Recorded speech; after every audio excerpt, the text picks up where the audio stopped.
Amigos, estamos con Rosa Bartra para dilucidar un gran misterio. Aquí en las últimas semanas todo es reforma política. Nadie habla de los problemas de agua, luz, seguridad, reconstrucción del norte, nada. Esas son noticias secundarias.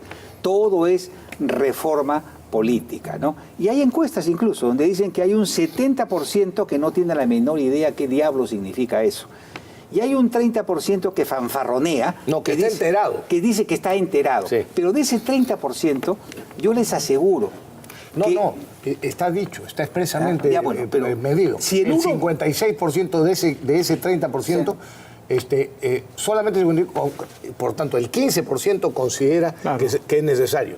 Pero nadie dice que conozcan lo que significa. Bueno, a ese 15% que queda, le haces preguntas sobre el tema y no tiene la menor idea. Habrá un 1% a las justas que podría entender más o menos lo que se está debatiendo en el país. Y esta es la forma en que la prensa, por supuesto, manipula a la opinión pública. Lo importante, Rosa, es saber qué significan estos proyectos que ha presentado el Poder Ejecutivo y qué incumbencia tienen en el equilibrio de poderes en nuestro país, ¿no? Y si estamos o no ante una payasada, ¿no? Bueno, buenas noches y muchas gracias por la oportunidad. En realidad no es fácil explicarle a la gente temas que tienen un alto tecnicismo. Sí. Y que deberían ser simples para poder ser explicados. Es que esa es la labor de la prensa, que no cumple. El presidente está empeñado en repetir exactamente la misma fórmula que impuso con la reforma del sistema de justicia. Reforma entre comillas, porque en realidad no se ha logrado hasta ahora tener una reforma. Y repite la fórmula. Convoco a una junta de expertos, de notables, ¿no? De notables, en este caso de alto nivel. Ellos proponen, yo lo asumo, y le impongo al Congreso que apruebe en los términos que lo estoy planteando. Esto, obviamente, de democrático no tiene nada. Una constitución que fue elaborada producto de un Congreso constituyente, que se reunió durante muchos meses y que luego fue puesta en consulta ciudadana y que fue aprobada mediante un referéndum, no se puede cambiar porque 5 o 6 notables, por muy notables que sean, propongan, más si este no tiene un asidero de ninguna forma de que puede funcionar. Ninguno. Veamos, por ejemplo, el primero de sus proyectos de ley, que es un proyecto de reforma constitucional que ellos han denominado sistema de gobierno. ¿Qué piden ahí? Varias cosas. El número de congresistas se determina por ley según población electoral, que puede sonar muy bueno, mejora la representatividad. Tienes tantos pobladores, cada 150.000, tú vas a tener un representante. Pero esto no va a operar sino hasta después del 2021, es decir, para las elecciones del 2026. ¿Pero qué aceptas en este momento? Cambiar las circunscripciones. Las haces más pequeñas y volvemos a esa metodología de las microregiones y las macroregiones que lo plantearon ya antes y que no tienen ningún sustento.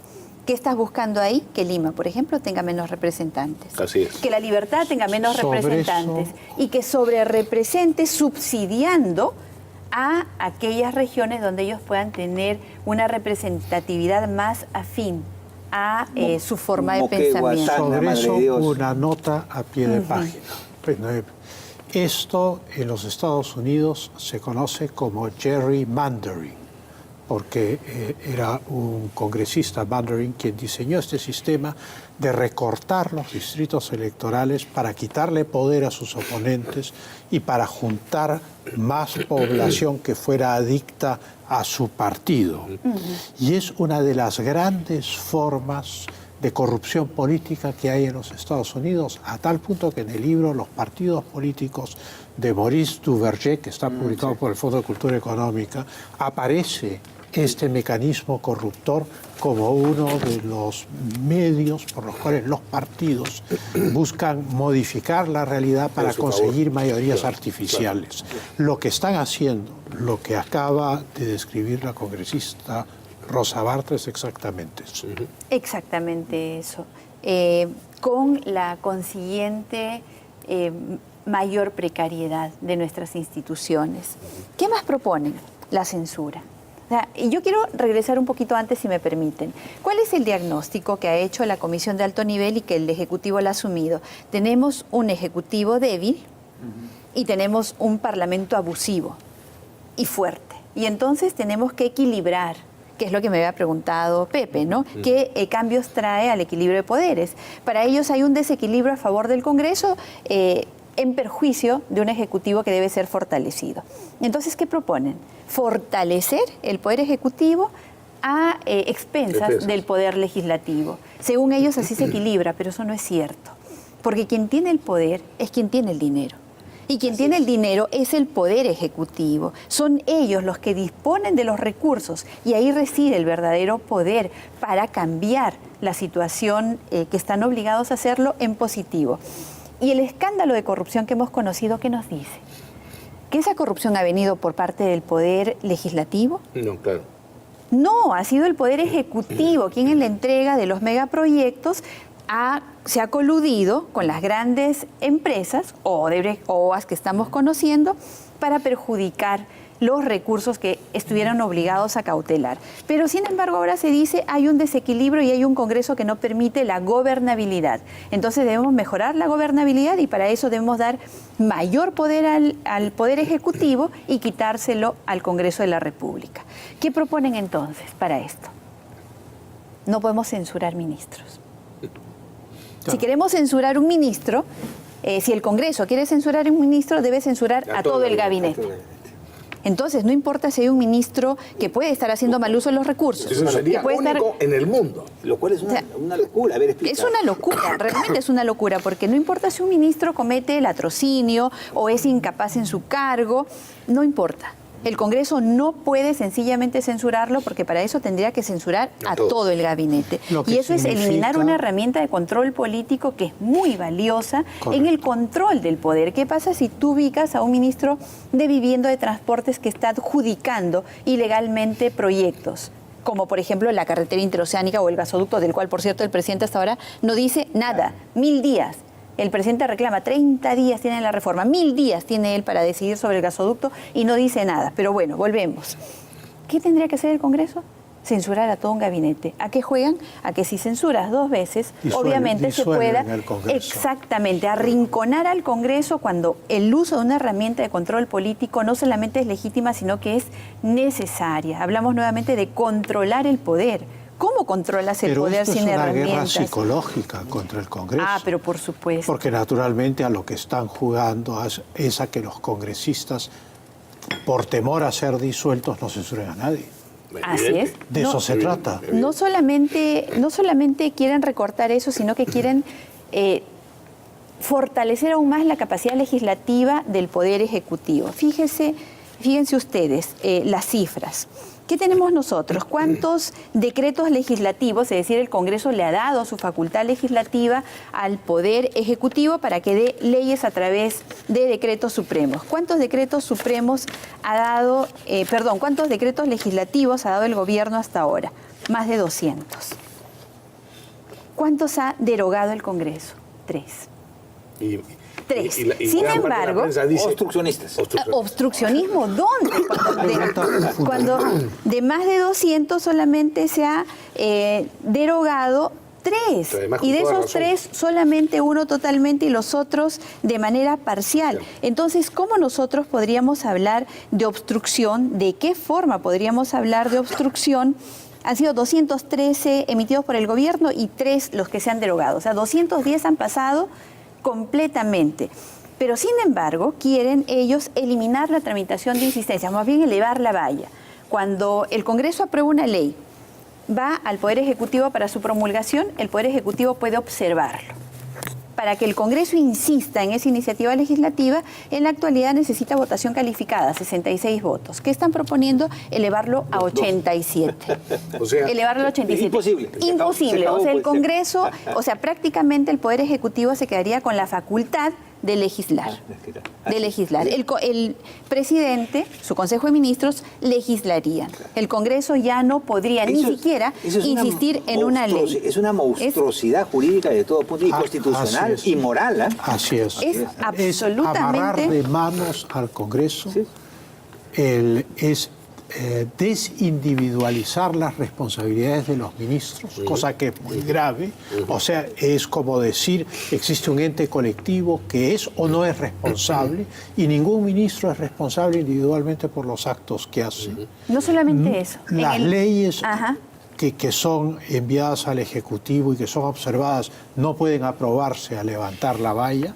Y sin embargo, yo quería hacer una pregunta para que quienes nos escuchan tengan una idea de los tiempos que corren. Se habla mucho de la inmunidad, es la noticia de los diarios, que se archivó el proyecto de inmunidad. ¿En qué fecha se archivó el proyecto de inmunidad? Porque hace 2 o 3 días nomás el presidente del Consejo de Ministros, Salvador del Solar, ha hablado de archivamiento exprés. O sea, tiene que haber sido el lunes o el martes. Esa es una palabra que yo la quiero rechazar por completo. Y por completo. Fíjense ustedes, ¿cuándo ingresan las propuestas del Poder Ejecutivo? Terminan de ingresar el 15 de abril.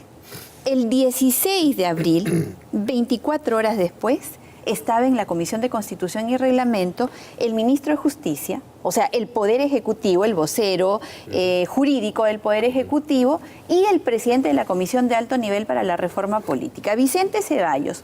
Y Tuesta, Soldevilla, estuvieron en la Comisión de Constitución 24 horas después que sus proyectos ingresaron. ¿Para qué?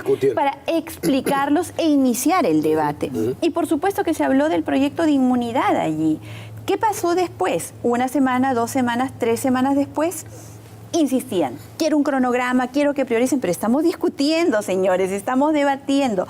Asistieron destacados constitucionalistas, expresidente del Tribunal Constitucional, analistas políticos, expertos en el tema. ¿Qué hacían? Explicaban las reformas, debatíamos las reformas, debatíamos inmunidad, por supuesto que debatíamos inmunidad.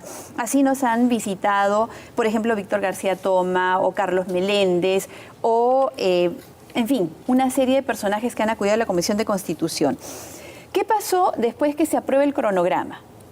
Que a pedido de los congresistas dicen, ya que hay tanto pedido del Poder Ejecutivo y tanto interés porque se debata la reforma de inmunidad parlamentaria, y siendo que esta ya tiene un nivel de avance de debate, priorícenlo en el debate. Lo mismo pedía el Poder Ejecutivo. Debatan inmunidad.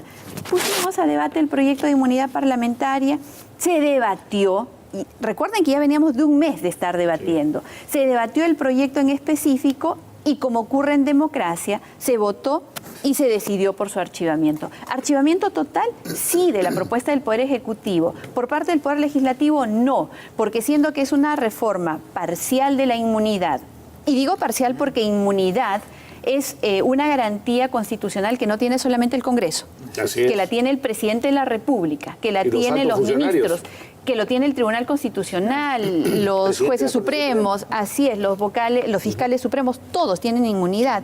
Entonces, para tener una discusión constitucional, deberíamos abordar el tema de la inmunidad de forma integral. Como era una reforma solamente la inmunidad parlamentaria, vamos a regular la nuestra, sí, poniendo plazos, llenando vacíos que hay actualmente, especialmente con la inmunidad de arresto, pero reglamentariamente, como corresponde. Archivamiento exprés, de ninguna manera, jamás. Jamás ha ocurrido un archivamiento exprés. Lo que pasa es que el desconocimiento o la pésima asesoría que tiene el presidente Vizcarra... No, tú eres demasiado diplomática. Eso le hace... desconocimiento es falsedad. Lo que hace el presidente del Consejo de Ministros es mentir. Y lo que hace la prensa para continuar informando así o desinformando así también es mentir. Miente tanto, si vamos a asumir esa tesis, el premier Salvador del Solar, que él coordinó con nosotros y coordinaron sus equipos y confirmaron su asistencia a la Comisión de Constitución a las 5 de la tarde del día lunes pasado. El lunes. 5 de la tarde. Y el oficio en el cual el mismo Salvador del Solar comunica que no van a asistir porque no encuentran condiciones para el diálogo es de la misma fecha. O sea que al mismo tiempo que confirmaban su participación y acreditaban a su equipo técnico para participar del debate, preparaban el otro oficio que presentaron a las 9 de la mañana del día siguiente. Una pregunta. Cuando tú dices la fórmula integral y has señalado quiénes tienen inmunidad en el Ejecutivo, en el Judicial, en el Legislativo, la propuesta presidencial de reforma política solo contempla la supresión de la inmunidad del Parlamento. Solamente. La única. Sin embargo, los grandes actos de corrupción, de los grandes proyectos de obra pública, etcétera, etcétera, son todos del Ejecutivo y de gente con inmunidad, de ministros, presidentes. Y hasta de jueces. Esa inmunidad la quieren mantener. Así es. Sí. Tenemos un gran problema en nuestro país en este momento. Qué gracioso, ¿no? Y es la corrupción.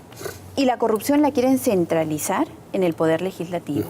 La quieren centralizar en el Congreso y en sus congresistas. A través de la estrategia de los aportes de campaña. A través de la estrategia en la cual la judicialización y la criminalización de las organizaciones políticas, de los partidos políticos, se ha impuesto a través de los medios de comunicación. Claro. Quienes, como muy bien explicaba Rafael hace unos minutos, sentencian. Y sentencian con una facilidad asimilada por una población descontenta, desatendida, que tiene que encontrar un culpable. Y han encontrado la mejor oportunidad para perennizar un ejecutivo prácticamente con un blindaje, porque ahí sí hablaríamos de un blindaje al Poder Ejecutivo tan potente que nadie podría hacerle nada. Nadie podría intervenir en ellos. ¿Para qué? Para repetir el esquema Odebrecht año tras año y gobierno tras gobierno. Recuerden que con el esquema Odebrecht nosotros venimos desde hace mucho tiempo. Venimos desde el gobierno de Alejandro Toledo y continuó a lo largo de los sucesivos gobiernos, que un poder que no fue controlado por la Contraloría y que no fue controlado por el Congreso. Este Congreso empezó a investigar, empezó a encontrar, empezó a señalar, empezó a llevar a los ministros a responder efectivamente, entonces se convirtió en el enemigo de la corrupción. Por supuesto. Pero han logrado realmente revertir mediáticamente esto para presentar al Congreso como el gran corrupto y al único que hay que responsabilizar de todos los males de este país, cuando no administramos presupuesto, no adjudicamos obras públicas, no tenemos control sobre el Poder Judicial o el Ministerio Público. ¿Quiénes sí lo tienen? ¿Quiénes están manejando todo esto? El Poder Ejecutivo. Justamente en la Constitución del 93 se suprimió el concepto de iniciativa parlamentaria. De alguna manera, en el pasado histórico, los diputados tenían cierta capacidad de gasto para sus provincias. Eso fue completamente suprimido. El único que tiene poder de gasto es el Ejecutivo. Eso es bueno que quienes nos escuchan lo sepan. El Congreso no puede disponer de un sol. No puede contratar con Odebrecht, no puede contratar con OAS, no puede contratar con ninguna con el Club de la Construcción, no puede contratar para construir un gasoducto en el sur, no puede hacer ninguna de esas cosas. Hay algo, perdón, que la gente no entiende, ¿no? El Parlamento legisla, ¿no? Fiscaliza y representa, pero sobre todo ejerce una función de control, ¿no? Así es. Popper decía que si queremos definir a la democracia con una sola palabra, esa se llama control. Control de los fondos públicos, control del poder. Sin un control político adecuado, el Ejecutivo simplemente se ríe. Entonces, lo que queremos hacer con estos cambios es tener un Ejecutivo súper poderoso sin ningún tipo de control. Porque ¿qué más están proponiendo? Y estamos hablando de un solo proyecto de ley. Eliminar la vacancia por incapacidad moral. El artículo 117 de la Constitución blinda al presidente de prácticamente todo. El presidente podría matar a su esposa, podría cometer un fraude tributario, podría robar y no le pasa absolutamente nada. Por eso vemos que estamos teniendo archivamientos provisionales de graves denuncias que él tiene en Moquegua cuando fue gobernador regional y que sin embargo se están archivando provisionalmente porque recién lo van a procesar en el 2021, si acaso no se reelige. Entonces, ¿qué está pasando ahora? ¿Cuál es la válvula de escape frente a un blindaje tan potente que tiene el presidente de la República? Obviamente la vacancia por incapacidad moral. Porque recuerden que eso fue lo que hizo dimitir a Pedro Pablo Kuczynski y lo que llevó antes a también renuncias de otros vicepresidentes. Cuando es insoportable la presencia de un presidente, porque hay graves indicios que dan cuenta de una escasa capacidad moral, entonces esta es una herramienta de control, la quieren eliminar. ¿Qué más quieren eliminar? En esto, fíjense, con eso ya terminan de blindar al presidente de la República. Y como decía Pancho, muy bien habría hecho el presidente si fuese honesta su preocupación con respecto a que la inmunidad no se convierta en impunidad, en presentar junto con este paquete una regulación del artículo 117 de la Constitución o del artículo 90, en el cual pueda señalar que efectivamente nadie puede ser... dejar de ser procesado por delitos que haya cometido antes del ejercicio de su función. Los congresistas no tenemos ese privilegio que tiene el presidente de la República. Si no, no habríamos visto avanzar los procesos de congresistas que se han dado y han terminado en sentencia. El párrafo segundo, el artículo 16 del reglamento del Congreso dice claramente que no son protegidos por inmunidad de aquellos procesos iniciados antes de su ejercicio parlamentario. Pero eso es bien importante precisar y repetir.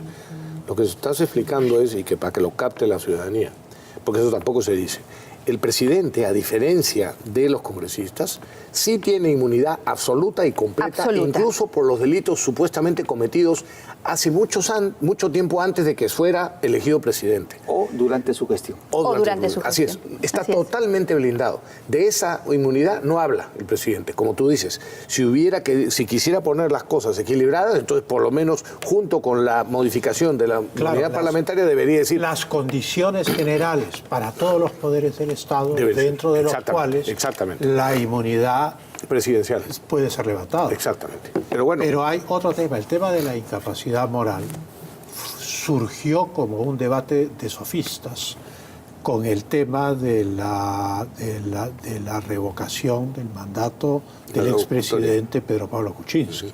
Y entonces los partidarios del presidente decían que no, que eso se refería a la pérdida de la razón, que eso significaba en el siglo XIX. Eso es absolutamente falso. Lo que significaba en el siglo XIX era una inconducta moral, una transgresión moral, para decirlo con claridad, una transgresión de los 10 mandamientos en el ejercicio de la presidencia. No robarás, no mentirás, no harás falso testimonio, etcétera, etcétera, etcétera. A eso se referían todas las 11 o 12 constituciones que tiene el Perú. Lo que sí podría hacerse es regularse el significado incluir supuestos de infracción constitucional en ese extremo, pero eliminarlo es blindar por completo al presidente de la República. Quien te está dando la razón es yo me he quedado sorprendido. Hoy día escuché al presidente del Tribunal Constitucional, el doctor Blume, decir que le parece, primero que está de acuerdo con la inmunidad de los congresistas del Parlamento y en segundo lugar que le parece de muy mal gusto que el Poder Ejecutivo haga una serie de modificaciones a la Constitución desde su punto de vista y no acepte otras opiniones. Eso es una barbaridad. Y no acepte la autoridad del lugar donde deben discutirse y donde deben decidirse por votos. ¿Por qué? Porque finalmente tener un espíritu democrático significa reconocer que yo puedo estar equivocado y que mis adversarios pueden tener razón y que con un esfuerzo podemos acercarnos más a la verdad. A esta actitud se le llama racionalismo y a sus frutos transacción, que es lo que no entienden estos imbéciles. Disculpa, perdón. Retiro. Ahora, quiero aclarar que esto es una estrategia mundial. Sí, claro. Esto es lo que ha conducido a la Unión Europea a la crisis. Lo que está llevando ha llevado a la primer ministra de Inglaterra a renunciar, a los ingleses a querer irse. ¿Qué sucede? Que la Comisión Europea no es electa. Son un montón de tecnócratas que son los que mandan, cooptan a otros tecnócratas como él. Una persona, por ejemplo, como el presidente de la Comisión Europea, Barroso, viene de las filas del trotskismo. Son gente que vienen del marxismo.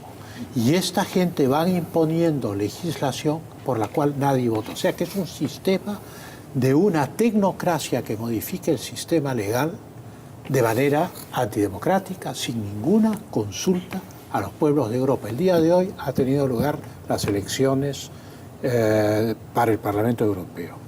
Los grupos contestatarios de la Unión Europea han alcanzado el tercio O sea, del Parlamento Europeo. En palabras sencillas, el 33%. Los anticaviares. Correcto. En el caso de Hungría, como el 60%. Sí. O sea, impresionante. Entonces, lo que está ocurriendo es que la gente se está sublevando no contra una ideología, sino contra una tecnocracia opresiva. El gobierno de los expertos, entre comillas, que son nombrados por quién.